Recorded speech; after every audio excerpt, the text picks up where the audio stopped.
नमो वज्रायाणं नमो दो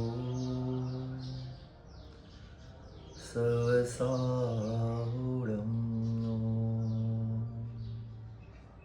सावधान। श्री जिनवर की अद्भुत वाणी मिथ्या तिमिर न शाय रही है। ताको सुन कर के मम परिणति अंतर में हर्षाय रही है। वस्तु स्वरूप दिखावन हारो, वस्तु स्वरूप दिखावन हारो, ज्ञान को सूर्य उगाय रही है। जोड़ की कर द्वे नमन करी नीत, जय जय ध्वनि गुंजाय रही है। ज्ञानी मुनि जन मार्ग बताते, चलना भी तो अब स्वीकारो। भव का अंत किया जीवों ने, भेद विज्ञान ही मूल विचारो। कब तक यूं संसार फिरूं मैं, कब तक यूं संसार फिरूं मैं। अब तो माता पार उतारो। अक्षुण ज्ञान का दीप जले नित, सिद्ध शिला में हूँ वास हमारो। केवल ज्ञान का दीप जले नित, सिद्ध शिला में हूँ वास हमारो। सिद्ध शिला में हूँ वास हमारो। पंच परमेष्ठी भगवान की जय। सभी को जय जय। आवाज़ आ रही है आप लोग को? क्योंकि मेरे घर के क्या एकदम बाजू में ही दो मंदिर हैं, तो एक जस्ट बाजू में है और एक जस्ट बाजू में, तो दोनों मंदिरों में शांति धारा की आवाज़ आ रही है, घंटों की आवाज़ आ रही है, तो अच्छी बात है। और आज एक दिन आप लोग के लिए थोड़ा लेट जाएंगे, क्योंकि टाइमिंग आप लोग क्या लेट हो गया है, 7:30, मेरे यहाँ 7:30 है। शांति पथ प्रदर्शन ग्रंथ चल रहा है, बहुत अच्छे से शांति से समझेंगे, सुनेंगे और कोशिश करें कि पूरा अटेंशन यहाँ पे रहे। अनुकूलता हो तो कैमरा ऑन करके भी बैठ जाएंगे सभी। हमारे 2 चैप्टर हो गए और हमने 2 चैप्टर्स में कार्य की प्रयोजकता और धर्म की प्रयोजकता 2 चीज़ें हमने समझी थी। कार्य की प्रयोजकता तो यूनिवर्सली ज़रूरत है लोगों को, क्योंकि कार्य का प्रयोजन लोगों को नहीं पता, लोग करे जा रहे हैं।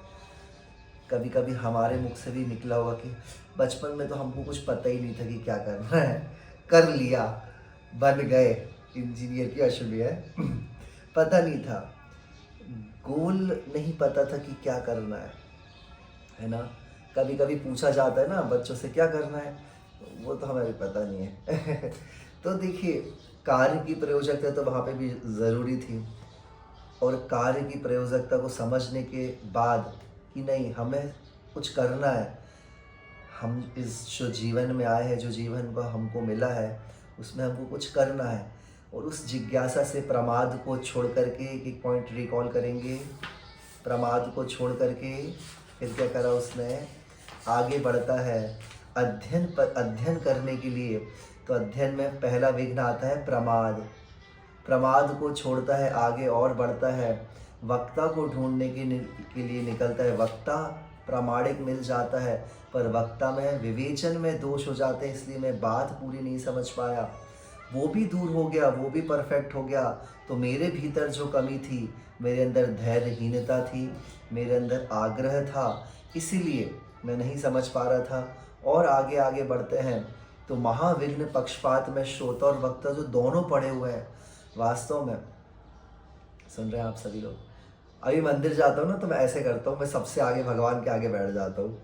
तो मैं ये सोचता हूँ कि अगर हम 24 घंटे में अगर एक बार मंदिर जा रहे हैं तो मंदिर में भी हम लोगों को देखने नहीं जा रहे तो क्या होता है, वहाँ पे भी लोग ही मिलते रहते हैं, वहाँ पे भी बातचीत ही होती रहती है। तो मैंने अभी सोच लिया है कि भैया आपका धर्म है पूजा करना, आपका धर्म है अभिषेक करना। मैं भगवान का अभिषेक करके भगवान के सामने में वो किसी को नहीं देखना है, भगवान और मुझे, बस दोनों के हम लोग के एक दूसरे के नयन मिल जाने चाहिए, बस। समझ रहे हैं आप? तो देखिए कि क्या करना है, आग्रह रखा है इसलिए वो सारी चीज़ें चल रही हैं। पक्षपात है, अभिप्राय का पक्षपात है, शब्दों का पक्षपात है, गुरु का पक्षपात है, और हमने सारे चैप्टर समझे थे और पक्षपात को छोड़ करके फिर धर्म का प्रयोजन हमने समझा था दूसरे चैप्टर में। याद आ रहा है आप लोग को थोड़ा थोड़ा, है ना? धर्म का प्रयोजन क्या है, धर्म क्यों करना है? अंदर की मांग है। अभी तो नॉर्मली अंदर क्या उठता रहता है, कुछ और कुछ और कुछ और कुछ और जब अंदर की मांग हम समझते हैं, अब मुझे क्या चाहिए, मुझे निराकुलता चाहिए, बस प्रभु हो गया। वैज्ञानिक विधि से आगे बढ़ते हैं, सिद्धांतों को पकड़ करके उनका हम प्रैक्टिकल करते हैं, वो प्रैक्टिकल करके ट्रायल एंड एरर थ्योरी, याद आया? फिर सत्य पुरुषार्थ करते हैं कि जो चीज़ वास्तव में मैंने अनुभव करी है और उससे जो मेरे अंदर एक थॉट बनी है उसको मैं सत्य मानता हूँ। इच्छा गर्त संसार वृक्ष सुना था? मेरे को तो मज़ा आ गया था, मेरे को तो आनंद आ गया था। संसार वृक्ष, देखो ये डायग्राम भी बनाया है हमारे बुक में, आपके ही बुक में बना होगा डायग्राम। तो संसार वृक्ष हमने देखा था कैसे मधु बिंदु के लिए मेरी आत्मकथा है, वो किसी व्यक्ति की नहीं है। और अब हम आगे बढ़ेंगे। शांति, बहुत सुंदर, ये वाला चैप्टर बहुत ही सुंदर है, सबसे प्यारा लगता है मुझे। सुनेंगे हम, छोटा सा चैप्टर है, भोग महारोग। टॉपिक क्या है? भोग महारोग। 20 नंबर पेज नंबर है, तीसरा चैप्टर शांति। अब यहाँ अपन को समझना है शांति क्या है।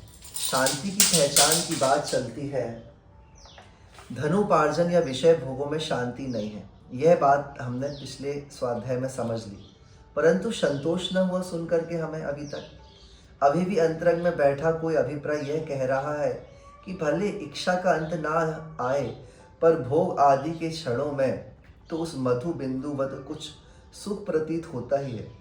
फिर सर्वथा उसे दुख किस प्रकार कह सकते हैं भैया? ठीक है भाई, प्रश्न तुम्हारा सुंदर है। यह बात ही आज बताई जाएगी कि जो वह क्षणिक सुख जो भोगते समय प्रतीत होता है वो झूठा है। देखिए, अब हमको ये समझना है कि हम लोग जो भोग रहे हैं, आप लोग एक एक भोगों का चिंतन करें, भोजन का चिंतन करें, कुछ कुछ चीज़ों का चिंतन करें। जो जो चीज़ें आप भोग रहे हैं उससे वास्तव में आनंद आया कि नहीं आया? एक बार अपने हृदय में हाथ रख के पूछिए कविता जी, वास्तव में हमको आनंद आया कि नहीं आया? एक बार अच्छे से डेली हम भोजन कर लेते हैं, डेली हम घूमने चले जाते हैं, डेली हम विषय भोग की जो सामग्री उनको भोगते रहते हैं, पर विचार करेंगे कि वास्तव में सुख आया कि नहीं आया? है कि नहीं? चिंतन करने वाली बात है। बोल तो देते हैं आत्मा में सुख है, संसार में सुख नहीं, पर सुख तो वहीं आ रहा है। बैठ करके विचार नहीं कर रहे हैं। इसलिए वर्णी जी कह रहे हैं यह बात ही बताई जाएगी कि क्या है ये, मेरे कहने मात्र पर विश्वास मत कर लेना। महाराज जी बोल रहे हैं किसी के कहने से विश्वास आता भी तो नहीं है, हृदय कब मानता है? ले तो इस बात की प्रामाणिकता स्वयं तेरी अंतर्ध्वनि से ही सिद्ध करता हूं मैं। अंदर से सिद्ध करेंगे। देखो, और ये चैप्टर जब मैंने पढ़ा था ना पहली बार 2017 में, ये जो चैप्टर गजब का है, हमेशा मुझे याद रहता है।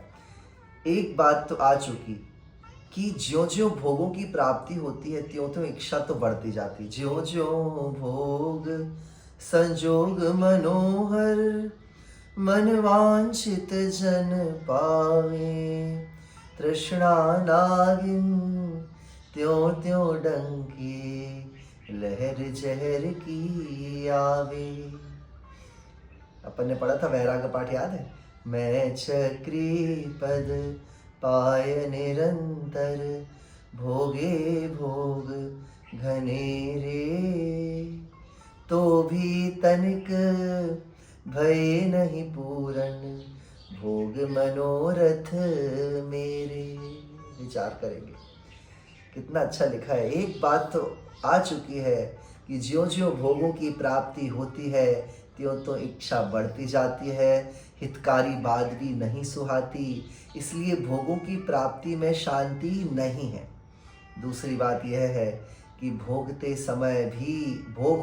समय भी तो उसे शांति नहीं कह सकते हैं। सही बात है, भोगते समय भी तो आकुलता लगी रहती है। जरा यह तो विचारो कि वह क्षणिक सुखाभास सुख है या क्षणिक तीव्र वेदना का प्रतिकार, कि बस वो एकदम वेदना हो रही थी उसको हमने दबा दिया, थोड़ी देर के लिए बुखार आया एक दवाई खाई दबा दिया, जड़ से नहीं मिटा वो। देख, भोग भोगने से पहले उस भोग भोगने के प्रति अकस्मात ही कोई तीव्र इच्छा उत्पन्न होती है। यह इच्छा तेरी पूर्व वाली इच्छाओं के अतिरिक्त कोई नवीन ही होती है, किसी तीव्र रोगवत होती है। सुन रहे हैं ना? देखो, अगर वो चीज सॉल्यूशन होना था, वो अगर सॉल्व होनी थी तो पहले से ज्यादा तीव्र होना था कि कम तीव्र होना था? विचार करिए, पहले से कम तीव्र होनी थी इच्छा की ज्यादा तीव्र होनी थी? कम होनी थी ना, पर ये तो उल्टा हो रहा है, तो तीव्र रोगवत बढ़ती जा रही है। भोग द्वारा इस नवीन इच्छा का प्रतिकार मात्र किया गया है, बस इसको दबा दिया गया है, जिसके कारण कुछ क्षणों के लिए वह इच्छा दब सी गई है। देखो, पर यह ना विचारा कि तूने कि इसके इस प्रकार दबाने से आफ्टर इफेक्ट उत्तर फल क्या होगा। जब हम कभी कभी देखो वो करते हैं, सिंचाई करते हैं और तेज दबा दो तो पीछे से निकल जाता है, फिर बहुत तेज वो प्रेशर में, यही बोल रहे ना। आफ्टर इफेक्ट क्या होगा? पूर्व की इच्छा में और वृद्धि हो गई। इसलिए पूजा की लाइन बिल्कुल सत्य है। सोचा करता था भोगों से बुझ जावेगी इच्छा ज्वाला, परिणाम निकलता है लेकिन मानो पावक में घी डाला। मैंने तो अग्नि में घी डालने का काम करा है प्रभु। देख, भोग भोगने से पहले भी वो जो इच्छा थी वो उत्पन्न हो रही और बढ़ सी रही है। मैंने तो विचारा ही नहीं कि क्या हो रहा है, ये बढ़ी कि कम हुई। भोग से पूर्व नवीन तीव्र इच्छा और भोग के पश्चात पूर्व इच्छा में वृद्धि होते हुए भी क्या इस भोग को सुख कहा जा सकता है? बोलिए। बीमारी के उपाय के लिए आप दवाई खा रहे थे पर बीमारी और बढ़ गई, तो अच्छी की बुरी है शिल्पी दीदी? भाई बढ़ गई है तो किसी प्रकार भी इसे सुख कह लिया जा सकता है। यदि भोग भोगते समय भी पुरानी इच्छा में कोई क्षणिक भी कमी आ जाती ना, तो मान लेते उसमें तो उस समय भी कुछ ना कुछ वृद्धि ही हुई प्रतीत होती है, वृद्धि हुई प्रतीत होती है। भोग भोगते समय जो वह इच्छा प्रतीत में नहीं आती, प्रतीति में, वह भ्रम है। भ्रम है कि आपको पता ही नहीं चल रहा है, भोग भोगते जा रहे हैं और वो इच्छा बढ़ रही है, पता ही नहीं चला। देखिए, कल्पना करिए करके कि हमारे दांतों में दर्द है, बड़ा तीव्र दर्द हो रहा है, तड़प रहा हूँ मैं उस पीड़ा से। उसी हालत में बैठा दिया जाए तुझे कुछ खड़ी सुइयों पर क्या कह रहे हैं पंडित जी? तेज दांत में दर्द हो रहा हो, तेज, अभी बिल्कुल ध्यान यहाँ पे रखेंगे क्योंकि यही टर्निंग पॉइंट है। तेज दांत में दर्द हो रहा हो, क्या हो रहा है? पूरा उपयोग कहाँ लगा है? दांतों में लगा है। और एकदम अगर बिठाल दिया जाए 100-200 सुइयों के ऊपर, कैसा लगेगा? तो वहाँ तो बता, दांत की पीड़ा भासेगी या सुइयों की चुभने की भासेगी? स्पष्ट है कि उस समय दांत की पीड़ा तेरे उपयोग में नहीं आ सकेगी। क्या पीड़ा चली गई दांतों की? क्या पीड़ा चली गई? नहीं, ज्यों की त्यों है। अब उठा लिया गया अगर सुइयों से तुझे, तो फिर से देखो दांत की पीड़ा सामने आ जाएगी। तब कुछ सुख सा लगेगा या दुख सा? स्पष्ट है कि कुछ तो अच्छा लगेगा। दांत का दर्द इतना था और उससे बड़ा दर्द मिल गया सुइयों पे बैठने का, तो उसका दर्द ज्यादा लगने लगा। दांत का दर्द थोड़ा साइड में हो गया, पर जैसे ही सुइयों से उठा उसके बाद क्या हुआ, दांत का दर्द, समझ रहे हैं? अब बताओ, ये नष्ट हो गई थी, दांत का दर्द खत्म हो गया था कि दब गया था? ऐसे हम सब ने भी बहुत सारी इच्छाओं को दबा दिया है, जड़ से नष्ट नहीं करा। बहुत सुंदर चैप्टर है ये। स्पष्ट है कि भैया उठा लिया जाए तब कुछ सुख सा लगता है या दुख सा? सुख सा लगता है, क्योंकि सुइयों की तीव्र पड़ी नहीं ज्यों की त्यों है, बल्कि सुइयों पर से उठने के पश्चात अवशेष रही सुइयां चुभने की कुछ पीड़ा बढ़ गई है उसमें, और कुछ देर पश्चात वही दांत की पीड़ा, वही तड़पन, साथ साथ सुइयों की पीड़ा, थोड़ी सी पीड़ा भी है।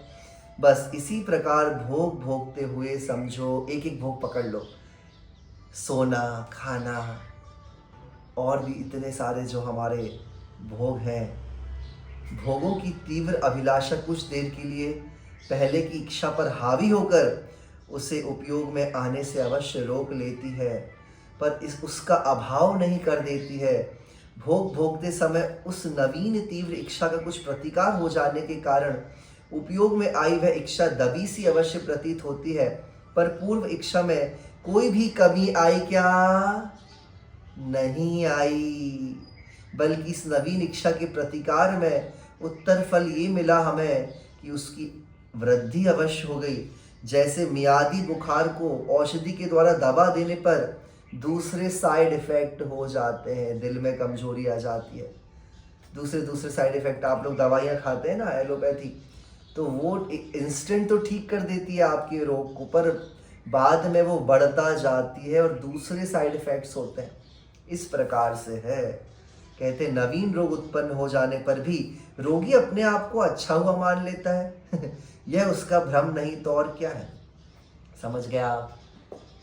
ज्यो ज्यो भोग, ये भोग ऐसे ही हैं, भोग बुरे भव रोग बढ़ावे, बैरी हैं जग जी के, बेरस होय विपाक समय अति, सेवत लागे नीके। जब इनका रस चला जाता है ना, तो ये ऐसा लगता है हटाओ। पहले दिन नए घर में आए थे तो कैसा लग रहा था, दूसरे दिन, 10वें दिन, 1 महीने बाद, 1 साल बाद, 10 साल बाद, अब हटाओ ये सब फर्नीचर, नया करो सर मतलब देखिए, लग रहा था कि भोगों से शांति होगी, पर अब और बढ़ गई, और नया लाओ भैया, लेटेस्ट वाला लाओ, लेटेस्ट वाला करें। वो दब गई है, खत्म नहीं हुई है। अब सबसे अच्छा टॉपिक है चतुर्विध शांति। ये मैंने वहाँ पे अपन लोगों ने स्वाध्याय में लिया था एटलांटा में अभी। बहुत सुंदर है चतुर्विध शांति। ये बस आप लोग को ये नोट करके रखना है, 4 प्रकार की शांति। ये तो आप लोग लिख ही लीजिए, हाथों में टैटू बनवा लीजिए इसका। लोक में अनुभव की जाने वाली शांति कई प्रकार की होती है। अब देखेंगे, सब सुख, सब शांति चाहते हैं, संसार के सभी जीव शांति चाहते हैं, सबको शांति चाहिए, पर क्यों नहीं आ रही है? सब शांति चाहते हैं, उसके कुछ भेदों को दर्शा देते हैं हम यहाँ पे, क्योंकि उसको जाने बिना सच्ची व झूठी शांति में विवेक नहीं किया जा सकेगा। उसके अभाव में अपने पुरुषार्थ की दिशा की भी ठीक प्रकार से परीक्षा नहीं की जा सकती है, क्योंकि वास्तव में मार्ग की परीक्षा का आधार आगम नहीं बल्कि शांति का अनुभव है। शांति को मुख्यतः 4 कोटि में विभाजित किया जा रहा है। देखेंगे 4 कोटि बना दे रहे, 4 टाइप की शांति, जो उत्तरोत्तर कुछ अधिक निर्मलता व संतोष लिए हुए है। एक शांति तो वही है जो ऊपर दर्शा दी गई है। एक शांति क्या है? जो ऊपर बता दी गई है। कौन सी वाली? भोगों की नवीन तीव्र इच्छा से किंचित प्रतिकार से क्षण भर के लिए प्रतीति में आने वाली इंद्रिय भोग संबंधी। पहली कौन सी है? पहली शांति कौन सी? लिख लेंगे, इंद्रियों के भोगों को भोगने के बाद आने वाली शांति। इंद्रिय भोगों को भोगने के बाद आने वाली शांति। विचार करेंगे, विचार करेंगे। इंडिया से भी स्वाध्याय में बहुत सारे लोग दिख रहे हैं। थोड़ा भोजन कर लिया, कैसा लगा? शांति आएगी नहीं? शांति। थोड़ा शॉपिंग वॉपिंग कर ली, कैसा लगा? शांति है। समझ रहे हैं? थोड़ा सा घूम घाम के आ गए, शांति। समझ रहे? थोड़ी देर के लिए इंद्रियों का प्रतिकार कर दिया, इच्छा का प्रतिकार हो गया, तो कौन सी शांति? इंद्रियों से वो भोगने के संबंधित जो शांति आई, पहली शांति। दूसरी शांति जो उससे कुछ ऊंची है, उसको लिखेंगे कर्तव्य पूर्ति की शांति। दूसरी शांति कौन सी? थोड़ी ऊंची है। कर्तव्यों को, हमने अपने कर्तव्यों को पूरा कर दिया और उसके बाद जो अनुभव हो रही है वो शांति भोगों से निरपेक्ष होने के कारण वह कुछ थोड़ी अच्छी है। समझेंगे? पहली शांति समझ गए? भोजन करने के बाद कैसा लगता है आप लोगों को? भोजन करने के बाद कैसा लगता है? अच्छा लगता है। कितनी देर अच्छा लगता है? पर थोड़ी देर बाद, 1-2 घंटे बाद फिर आग उल्टा हो जाती है। तो भोगों की शांति तो कभी शांति नहीं हुई, हमेशा ही खा रहे हैं अपन, हमेशा ही भोजन कर रहे हैं। अब तक अगणित जड़ द्रव्यों से यह भूख न मेरी शांत हुई। अब दूसरी शांति को थोड़ा सा अंदर से समझने की कोशिश करेंगे। क्या हम उसको पकड़ नहीं पा रहे हैं? Problem is that. वो शांति कैसी होती, सुनेंगे। अब देखिए, दृष्टांत द्वारा उसका अनुमान करेंगे। कल्पना कीजिए कि आपकी कन्या की शादी है, बेटी की शादी है। नाता करने के दिन से ही आपको चिंताएं सामने जुटाने के संबंध में बढ़ रही है। आपकी चिंताएं सामान जुटाने में, ये करना है, वो कितने काम रहते हैं शादी में, ये करना है, वो करना है, ये करना है, उसका टेंशन हो रहा है। यहाँ तक कि उस दिन भी, जिस दिन की बारात घर पर आई हुई है, पिताजी कैसे पागल बन के घूम रहे, इधर उधर एक बैग टांग के घूम रहे पिताजी। उनको काम ही दिख रहा है। अभी ना आपको चिंता है नहाने की, ना खाने की।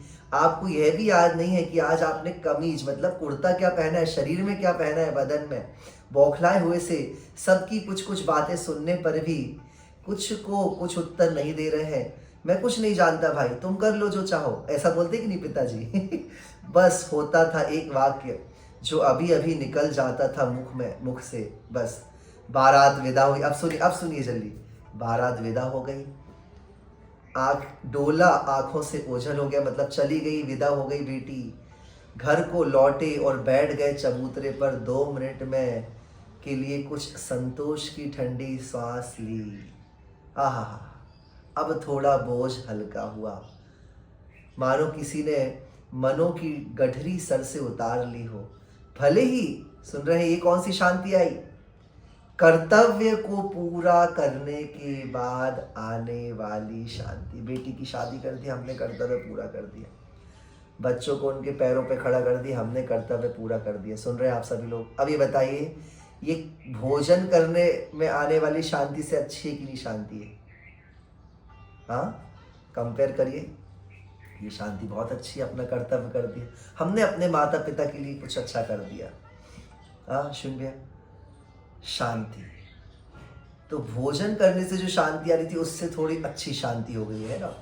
अब कह रहे हैं कि देखिए, भले ही अगले मिनट में अन्य अनेकों चिंताएं मुझे घेर लें, पर उस क्षण में तो कुछ हल्कापन लगा कि नहीं लगा? बोलिए।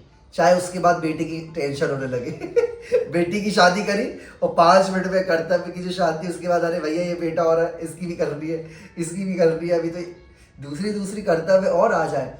पर उस कर्तव्य की शांति एक पहले नंबर की शांति से अच्छी है कि नहीं है? अच्छी है। कर्तव्यों की पूर्ति की शांति लिख लेंगे। पहली हो गई इंद्रिय भोगों से आने वाली शांति, दूसरी कर्तव्य को पूरा करने पे जो आई शांति है ना। कुछ शांति सी अवश्य प्रतीत होती है जिसका संबंध ना खाने से है, ना धन से है, ना किसी अन्य विषयों से है। देखो ये शांति ऐसी रही कि वहाँ तो धन खर्च हुआ तो भी शांति आई कि नहीं आई? फिर भी यह शांति क्यों है? केवल इसीलिए कि गृहस्थों के कर्तव्य का एक भार था जो हल्का हो गया।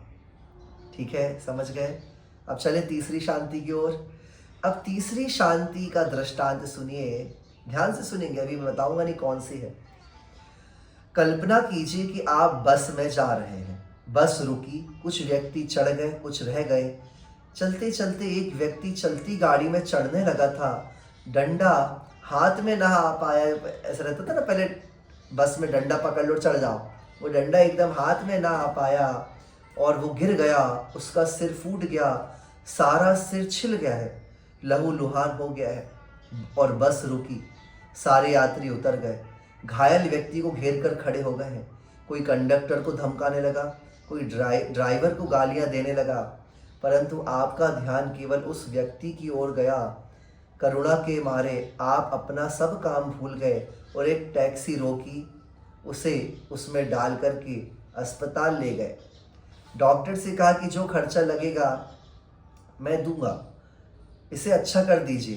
3 दिन तक लगातार सवेरे शाम आप अस्पताल जाते और उस व्यक्ति से प्रेम पूर्ण संभाषण करते हुए आपको एक अपूर्व प्रकार की शांति का अनुभव हो रहा है। सुन रहे हैं? 3 दिन पश्चात यह निर्णय हो जाने पर कि उसकी हालत अब अच्छी हो गई है और वह खतरे से निकल चुका है, आपने संतोष की सांस ली।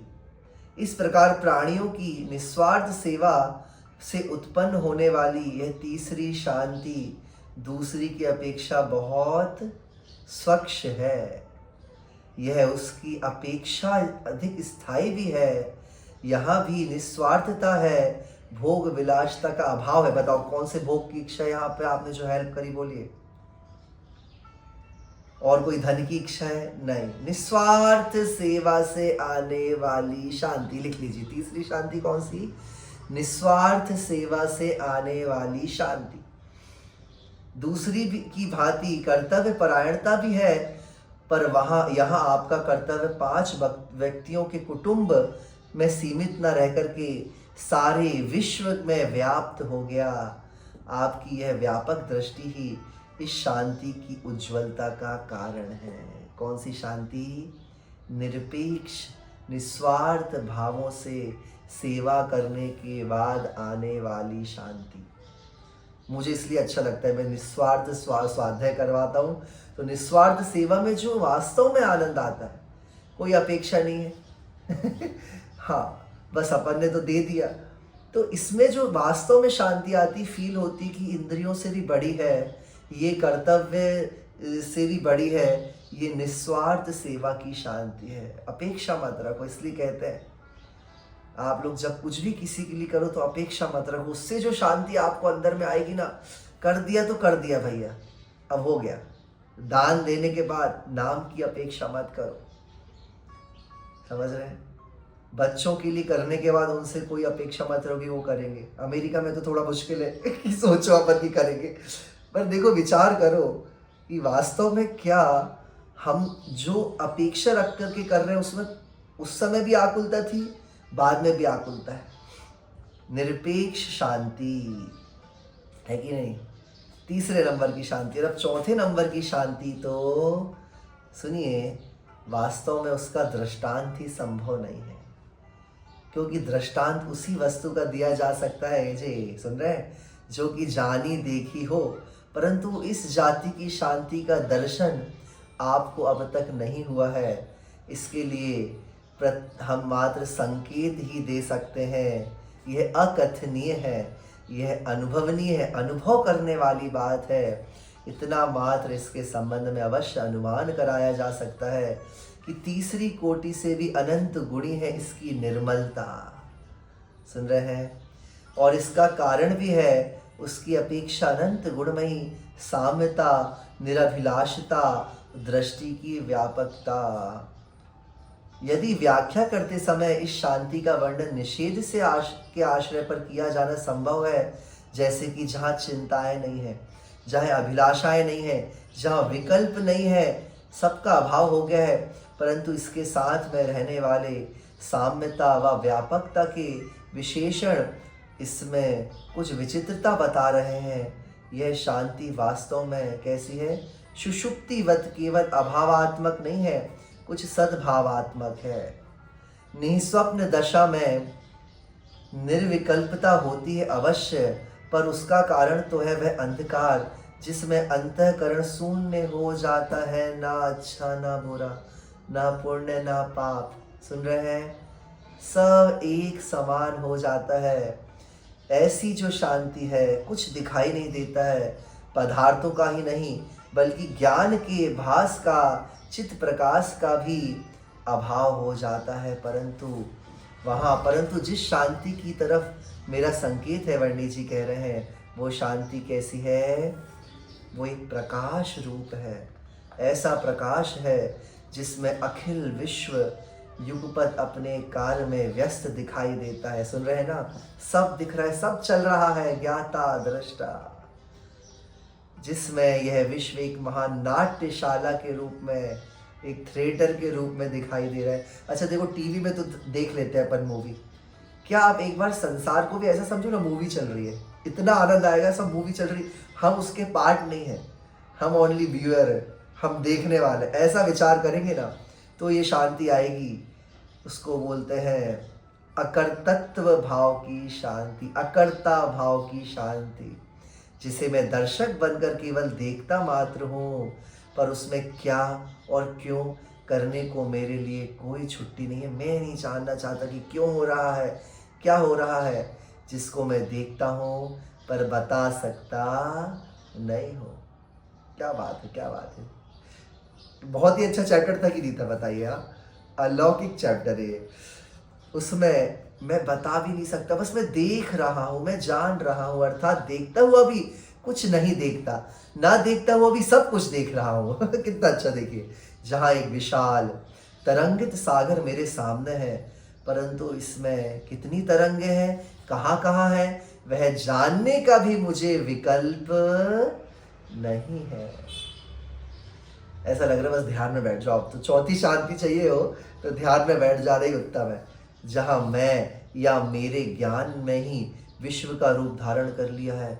मैं ही ज्ञान बन गया हूँ, मैं ही ज्ञेय बन गया हूँ, मैं ही ज्ञाता बन गया हूँ। 6 ढाला की 6वीं ढाल में आता है ना, जहाँ ज्ञान ज्ञाता ज्ञेय को न विकल्प वच भेद ना जा। ज्ञान ज्ञाता ज्ञेय का विकल्प नहीं रहा है। एक विशाल तरंगित सागर मेरे सामने है। कितनी तरंगे हैं, कहाँ कहाँ से हैं, यह जानने का विकल्प नहीं है। जहाँ मैं या मेरे ज्ञान ने ही विश्व का रूप धारण किया है, और जहाँ विश्व खटपट करते एक बड़े भारी कारखाने वक्त दिखाई दे रहा है, पर उसमें कितने पुर्जे हैं, कहाँ कहाँ है, यह जानने का विकल्प मुझको नहीं उत्पन्न हो रहा है। मैं आप लोग से पूछना चाहूँ, कभी ऐसी शांति वेदन हुई क्या है? गौतम भैया, अश्विन भैया, बताओ। बहुत सारे स्वाध्याय, प्रदीप भैया, रोहित भैया, ऐसी शांति वेदन में आई क्या कभी? बताएंगे। कहते हैं कि जहाँ मैं या मेरे अंदर विश्व है, पर मुझे उससे कोई लेना देना ही नहीं रहा। ऐसी शांति कांति रूप है, और ऐसी सुषुप्ति की शांति अंधियारी है।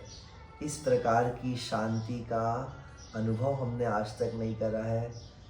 वर्णी जी कह रहे हैं ये शांति वास्तविक शांति है, सच्ची शांति। अब देखो आगे पढ़ेंगे, सच्ची शांति, लास्ट सब चैप्टर। 3 प्रकार की शांतियों पर से विश्लेषण करने पर हम शांति की यथार्थता व निर्मलता संबंधी एक सिद्धांत बना सकते हैं। अब एक देखो, हम हर एक चैप्टर के बाद एक सिद्धांत बना रहे हैं, हर एक चैप्टर के बाद सिद्धांत बन रहे हैं, और ये हमारे सिद्धांत हैं।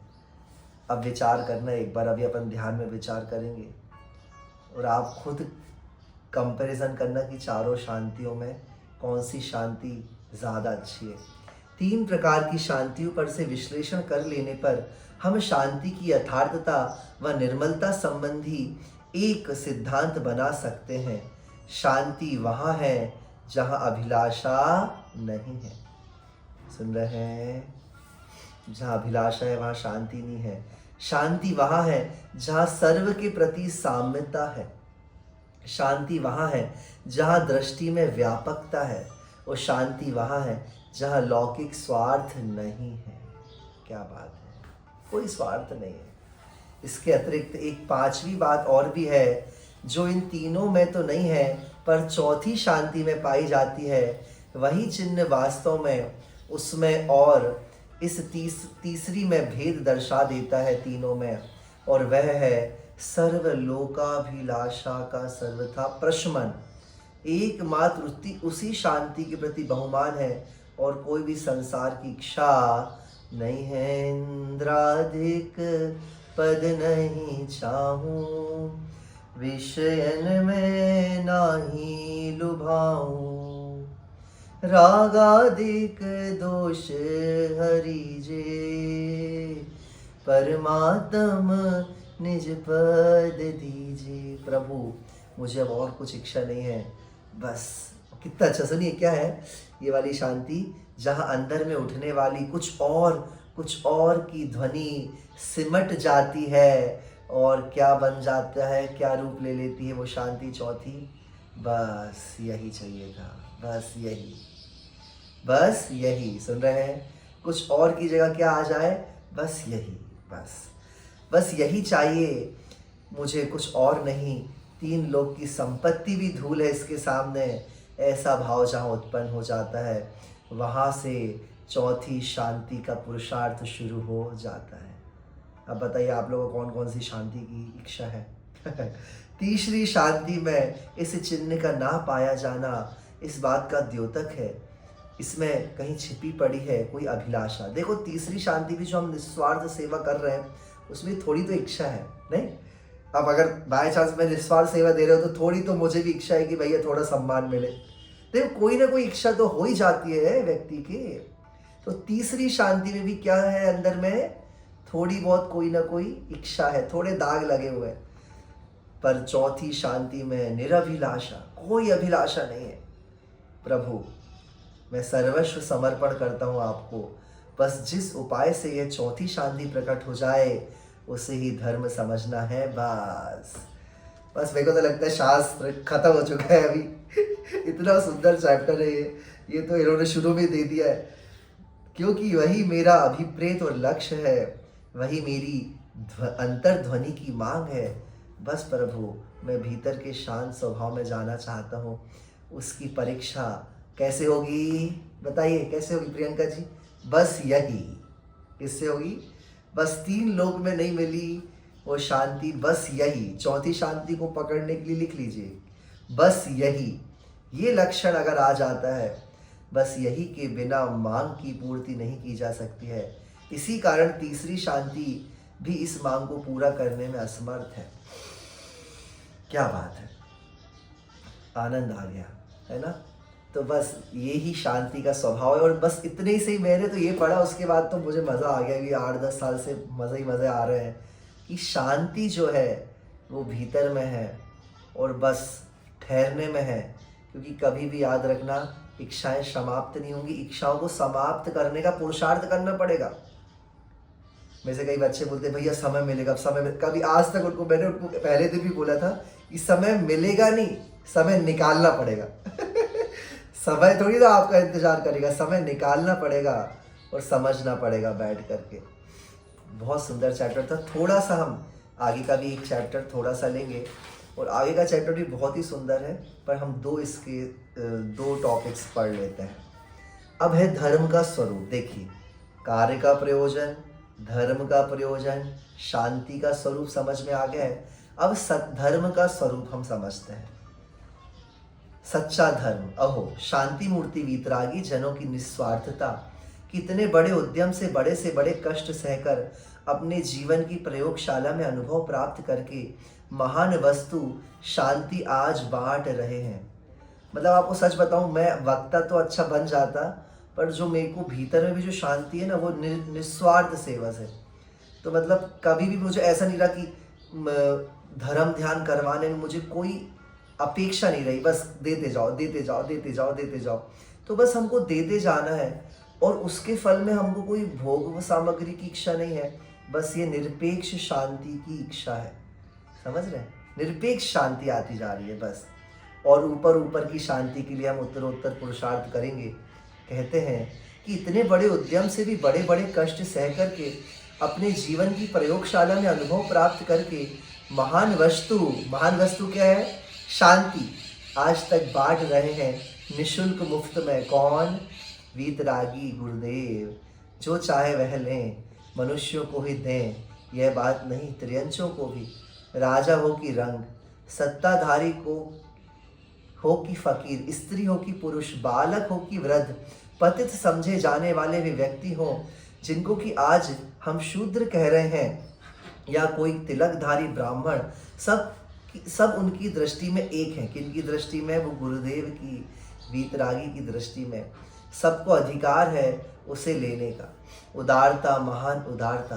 परंतु खेद है कि फिर भी मैं हाथ खींच लूँ उससे और कुछ बेकार की वस्तु समझ करके। ऐसा न कर प्रभु, हाथ बढ़ा दे। तू भी इन गुरुओं के प्रसाद से वंचित मत रह। तेरे ही हित की बात है, बहुत स्वाद लगेगी तुझे। विश्वास कर कि एक बार चखने के पश्चात पूरी की पूरी खाकर पेट भरे बिना छोड़ेगा नहीं। कृतकृत्य हो जाएगा तू। भाव की इच्छा छोड़कर के भाग जाएगी तुझे और निरभिलाषी स्वयं बन जाएगा। तू पूर्ण शांत व संतुष्ट, पूर्ण प्रभु। एक बार थोड़ी सी अवश्य चख ले। कितना अच्छे से कह रहे, देखो फिर भी मैं परोस रहा है। वर्डी जी कह रहे थोड़ी चख के देख ले एक बार, मेरे कहने से चख ले, बहुत स्वाद है इसमें। मैंने स्वयं इसे चखा है, विश्वास कर। और फिर तुझसे कुछ ले भी तो नहीं रहा हूं मैं, कुछ ना कुछ दे ही रहा हूं। कितना अच्छा, देखो दे ही रहा हूं मैं, तो कुछ ले भी नहीं रहा भैया। अच्छा न लगेगा तो थोड़ा ले तो छोड़ देना, बस एक बार लेकर देख ले। धर्म बेकार की वस्तु नहीं है, बल्कि वह महान वस्तु है जो मुझे मेरा सबसे बड़ा अभिष्ट, मेरे लिए कि मैं ना मालूम कब से असफल पुरुषार्थ करता आ रहा हूँ, अर्थात शांति प्रदान करता हूँ, इच्छाओं को परास्त करता हूँ। वैसे तो पूर्व में कहे अनुसार कौन सा व्यक्ति है जो धर्म के संबंध में कुछ ना कुछ अपनी टांग ना अड़ाता हो, अपनी रुचि व कल्पनाओं के आधार पर कुछ ना कुछ मनगढ़ंत व कपोल कल्पित धर्म का स्वरूप बता ही रहा हो, ना बता रहा हो, बताता है बिना इस बात के निश्चय किए कि मैं क्या कहे जा रहा हूँ। आजकल तो मैं क्या करता हूँ, लोगों को ध्यान से सुनता हूँ मैं, लोग क्या बोल रहे हैं बोलते जाते हैं। मतलब पता नहीं है, जीवन में कुछ नहीं आ रहा है, पर धर्म के संबंध में लोग बोलते ही जाते हैं। सुन रहे हैं? आप लोग से भी एक भाषण करवा लेंगे तो पता है कि धर्म के बारे में, क्योंकि बचपन से सुना हुआ है, कुछ ना कुछ बोलते ही जाना है। कहते हैं कि परीक्षा करके तू स्वयं पहचान सकता है उसको। इसलिए यहाँ पर विचार कर कि मैं तो तुझसे कुछ ले भी नहीं रहा हूँ, तेरे को दे ही रहा हूँ। वैसे ही पूर्व के कहे अनुसार कौन सा व्यक्ति है जो धर्म के संबंध में नहीं जानता? सब जानते हैं, परंतु यहाँ जो बात उसके संबंध में बताई जाएगी वह कपोल कल्पित नहीं है, मनगढ़ंत नहीं है। वह वही होगी जिसका कि आविष्कार योगी जनों ने किया है अनुभव द्वारा, स्वयं अपने जीवन में उतार कर। यह बात वही है जिसकी एक धीमी सी रेखा आज इस निकृष्ट युग में भी है। देखो आज पंचम काल में भी हम लोग को धर्म की भावना है कि नहीं है? और अंदर में वो वाली धर्म नहीं, बाहर वाले, अंदर में शांति की, शांति मिल जाए, वो धर्म की रेखा खिंची हुई है। आज इस निकृष्ट युग में भी मैं स्वयं साक्षात्कार कर रहा हूँ। यह बात वह है जिसका आधार कल्पना नहीं, युक्ति है, लॉजिक है, कल्याण है, और जिसका मूल है शांति, जिसकी कसौटी शांति है, जिसकी परीक्षा का आधार अनुभव है, सांप्रदायिक या पक्षपात नहीं है। आज की माना कि आज लोग के कोने कोने में धर्म का बाना पहन करके बरसाती मेंढकों की भांति निकल पड़ने वाले वक्ताओं की अनेकों परस्पर विरोधी बातें सुनकर के एक झुंझुलाहट सी उत्पन्न हो जाती, कभी कभी हो जाती कि हम किसकी बात माने, इनकी माने कि इनकी माने कि इनकी माने, किनकी माने भैया, कौन सही बोल रहा है। एक अविश्वास सा उत्पन्न हो चुका है तेरे अंदर में कि भैया अब तो बोर हो गए धर्म करके। सब अपनी अपनी बोलते रहते हैं, झुंझुलाहट सी होने लगी है अंदर में धर्म के प्रति। परंतु बंडी जी क्या कह रहे हैं, एक बार और सही एक बार और सुन ले तू, बड़ी सरल है यह बात, अवश्य सुन। सब अविश्वास सा उत्पन्न हो चुका है तेरे अंदर, वो छूट जाएगा, दूर हो जाएगा। अंदर में ना समझ आए ऐसी बात भी नहीं है, बड़ी सरल है। तेरे अपने जीवन पर से गुजरी हुई तेरी बात है, तेरी आप बीती है, क्यों ना समझ पाएगा तू? समझ जाएगा, डर मत, इधर आ और एक बार केवल समझने की कोशिश कर ले। मुझे ऐसा लगता है कि अभी हम इसको यहीं पे छोड़ देते हैं, है ना? क्योंकि आगे के का पूरा एक साथ हम जो लेंगे विषय, तो हम पूरा एक साथ लेंगे, पर हम मेरा मन है कि हम ध्यान ज़रूर करेंगे। अभी शांति से बैठ जाएंगे सब थोड़ी देर और 5 मिनट के लिए एकदम शांत हो जाएंगे। शांत गहरी सांस ले लें, कोई भी ना जाए।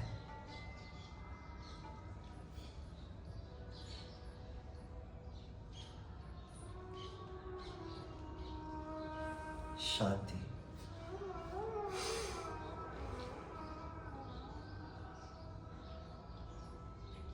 और पीछे बैठे मुनिराज को देखिए,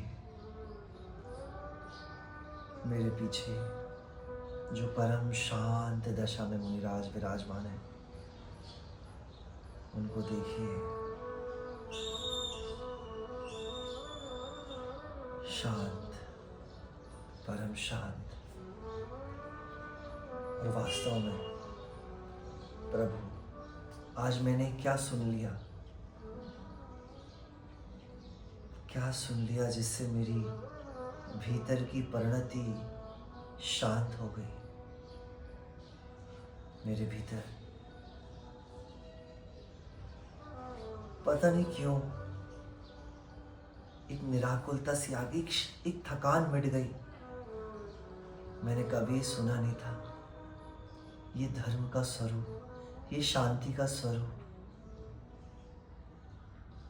और बिल्कुल गहरी गहरी सांसें, सांस भीतर बाहर, भीतर बाहर। बिल्कुल ना नेत्र खोलें और आसपास की शांति को छोड़ करके भीतर में एक अंदर गहरे गहरे जाएंगे, आत्म स्वरूप में, अंदर आत्मा में प्रवेश कर जाएं और उस शांति को वेदन करें। भीतरी शांति, बाहरी शांति नहीं। बाहरी शांति तो जंगल में बैठने से मिल जाएगी, एक खाली कमरे में बैठने से, पर ये भीतर की शांति, ये अंतर आत्मा से आती हुई शांति, उस शांति का वेदन करें।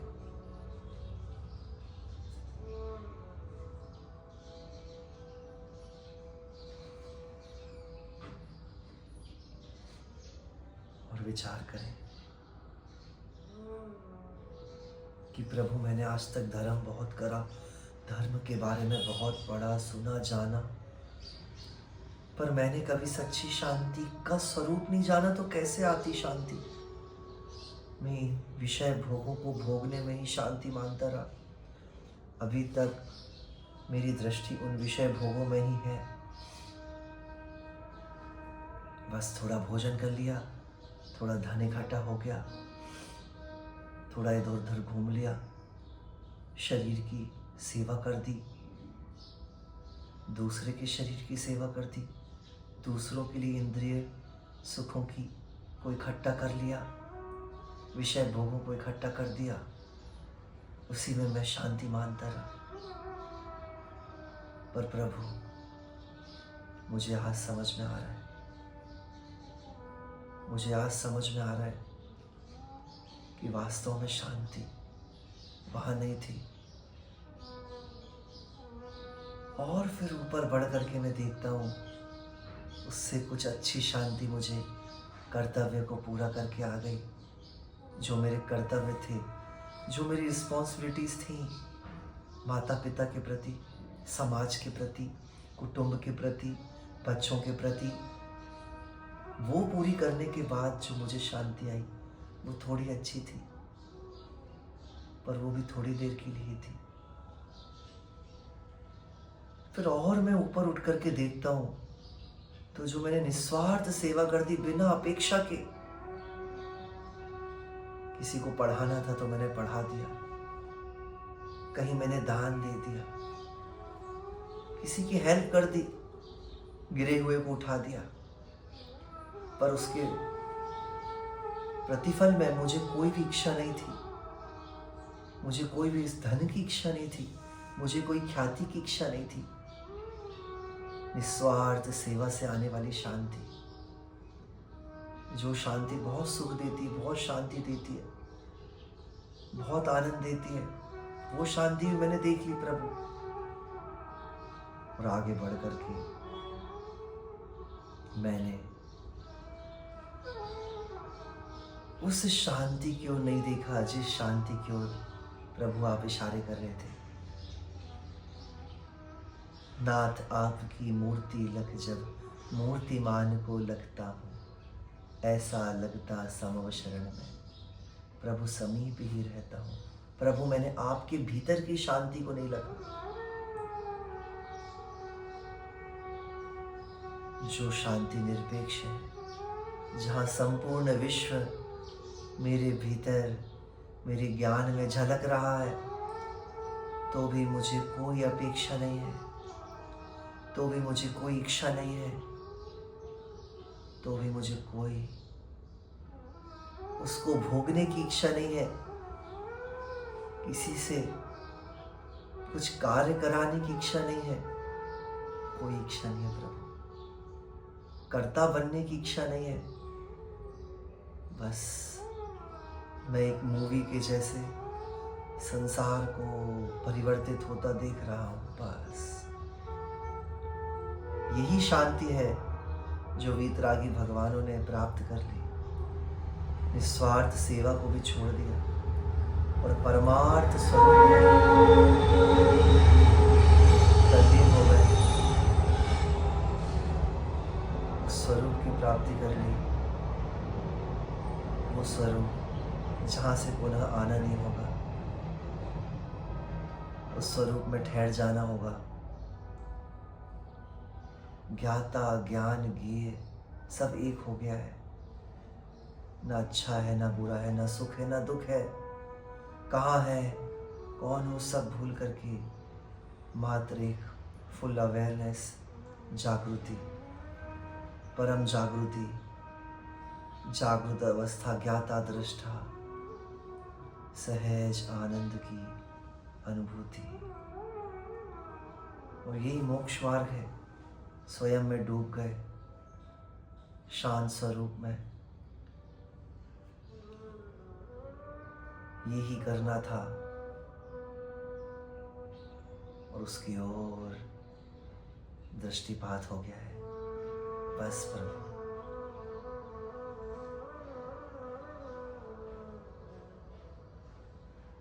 अब कुछ नहीं, बस यही, बस यही, बस यही, और कुछ नहीं चाहिए। बस ये परम आत्मानुभव की शांति, सहज ज्ञान स्वरूप की शांति, बस ऐसी शांति मेरे भीतर आती जाए और मैं इसमें डूबता जाऊं। प्रभु मैं बार बार ऐसी मैं आपसे प्रार्थना करता हूँ, प्रार्थना करता हूँ, प्रार्थना करता हूँ। 3 बार ओम का उच्चारण करेंगे।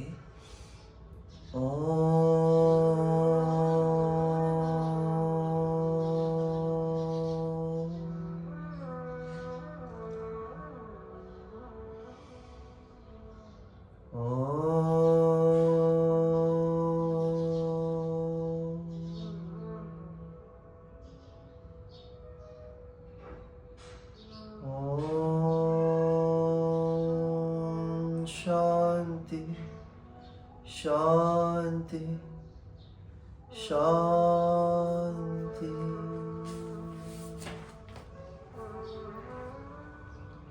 जनवाणी स्तुति करेंगे शांति से। धन्य धन्य जिनवर की वाणी, आत्मबोध का हेतु है, निज आत्म से परमात्म में मिलने का एक सेतु है। जहाँ जहाँ पर द्रव्यागम है, इनको भाव सहित वंदन। नमन भाव श्रुत धर को मेरा, मैटो भव भव का क्रंदन। जय जय गुरुदेव। सहजात्म स्वरूप परम गुरु शुद्ध चैतन्य स्वामी अंतर्यामी भगवान इच्छामि वंदावनम इच्छामि। ओम पंच परमेष्टि भगवान की जय। द्वादशांग जनवाणी माता की जय। समस्त वीतरागी निर्ग्रंथ मुनिराजों की जय। और आज के आनंद की जय। आप सबके भीतर विराजमान शुद्ध तत्व की जय जय जय। सभी को जय जनेन्द्र। और बड़ा अच्छा चैप्टर था। आज प्रश्न तो नहीं करेंगे क्योंकि बड़ी शांति आ गई है अंदर में। आप लोग किसी को कुछ बोलना हो तो आप लोग ज़रूर बोलेंगे। हाँ, नहीं, आप लोग से प्रश्न पूछेंगे पर मैं प्रश्न नहीं पूछूंगा। चलिए, किसी को प्रश्न? जय जिनेन्द्र। कोई प्रश्न है? अभी आज शिल्पी दी बताओ, कोई प्रश्न की नहीं? आज इतना अच्छा था चैप्टर ना। सारे डाउट्स क्लियर हो गए।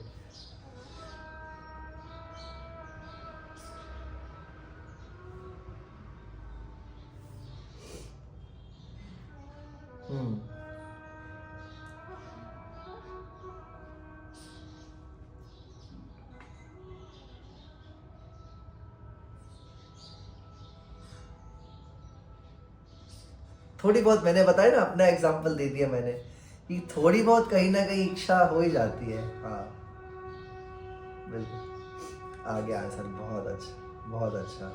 पर कितना अच्छा चैप्टर था ना ये, एकदम मस्त। बहुत अच्छा था। हाँ, और किसी को कोई प्रश्न है? हाथ उठाएंगे तो मैं अनम्यूट करूँगा। चलिए, जिनके कैमरे ऑन है उनसे तो मैं पूछ ही लेता हूँ, बाकी और भी लोग हैं बहुत सारे। अरे रुचि दीदी। चलो बोलिए। कविता जी, सॉरी, किसको था, कौन है? कविता जी अनम्यूट करिए वहां से।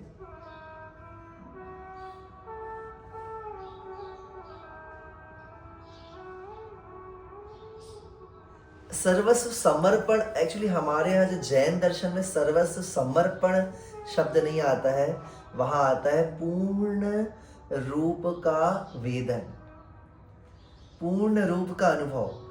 वो जो ना वो जो कुछ दूसरे संप्रदाय वृंदावन आदि में जो रहते हैं ना, उसको कहते हैं कि सर्वस्व समर्पण कर दिया। पर हमारे यहाँ वीतराग धर्म में किसको समर्पित करें? हम स्वयं को ही समर्पित कर सकते हैं। वीतरागी भगवान तो मुक्त हो गए, वहाँ कहते राधा को समर्पण कर दिया, कृष्ण को। तो वो है इंटरनली है एक ही बात। पर हमारे यहाँ कहेंगे पूर्ण शांति का स्वरूप का अनुभव हो गया है ना, सहजानंद, सहज शांति का अनुभव कर लिया हमने भीतर में। अब जहाँ देखो ना, इसमें लिखा है ना कि अनंत गुणी साम्यता, निरभिलाषिता और दृष्टि की व्यापकता, अनंत चतुष्टय, अनंत ज्ञान, अनंत दर्शन, अनंत परिपूर्णता का अनुभव कर लिया मैंने। मैं परिपूर्ण हूँ। समझ रहे हैं? सुन रहे हैं? है ना? ऐसा ठीक है, बहुत अच्छा। चलिए, और कुछ बोलिए। रुचि जी कैलिफोर्निया से।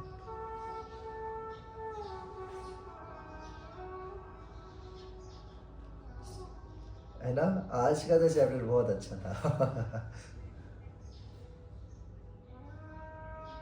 हम्म।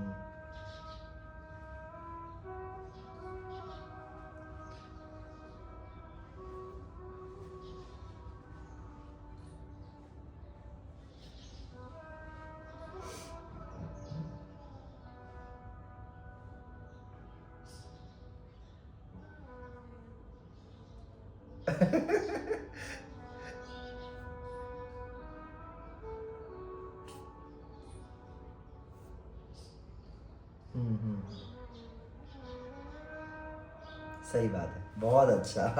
नहीं, आपको नहीं, मैं दूसरे बच्ची बोल रही थी, उसको ऐसे ऐसे कर रहा था। तो बहुत अच्छा। पर वास्तव में यही चिंतन हमारा प्रतीत, और मैंने भी ऐसी कर करके चारों शांति से तुलना कर करके अपने आप को थोड़ा बचा लिया। बाकी सब बढ़िया कैलिफोर्निया में।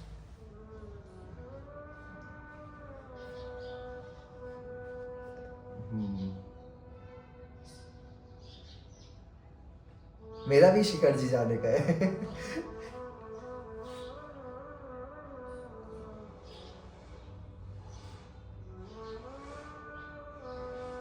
और किसी को मेरे साथ जा रहा हो तो मैं न्यू ईयर में रहूँगा वहाँ पे।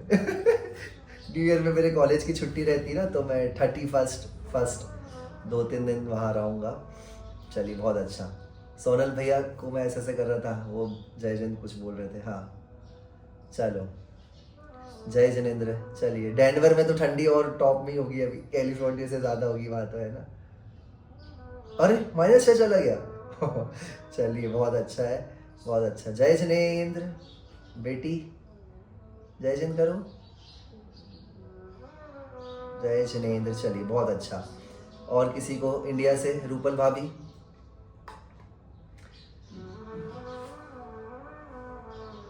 हम्म, हाँ बहुत अच्छा, बहुत अच्छा। चलिए, प्रियंका दीदी, अश्विन भैया, गौतम भैया। हाँ,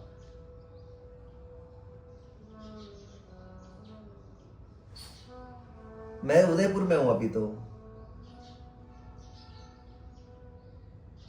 अच्छा, तो इंडिया में भी, हाँ मेरे होम टाउन में तो सामने ही मंदिर है, पर यहाँ उदयपुर में भी मेरे ऊपर में खड़ा होता हूँ तो मैं दोनों भगवान दिखते हैं। आप लोग को मैं दर्शन करा देता हूँ। अच्छा रुकिए 2 मिनट, अगर 1 मिनट मैं ऊपर जाता हूँ दर्शन कराने, तो मेरे छत में से दोनों भगवान दिखते हैं। तो मैं आप लोग को रुकिए दर्शन कराता हूँ 1 मिनट। गौतम भैया, आप कुछ बोलेंगे जब तक, कहाँ गए? बोलो बोलो बोलो, कैसा लगा? अच्छा कैसा लगा ये तो बोल दो भैया।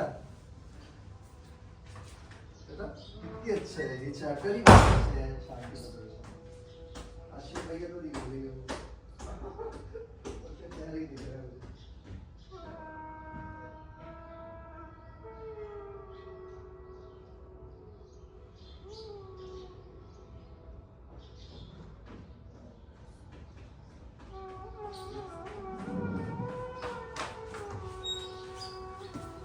कुछ बोलना है अश्विन भैया आपको?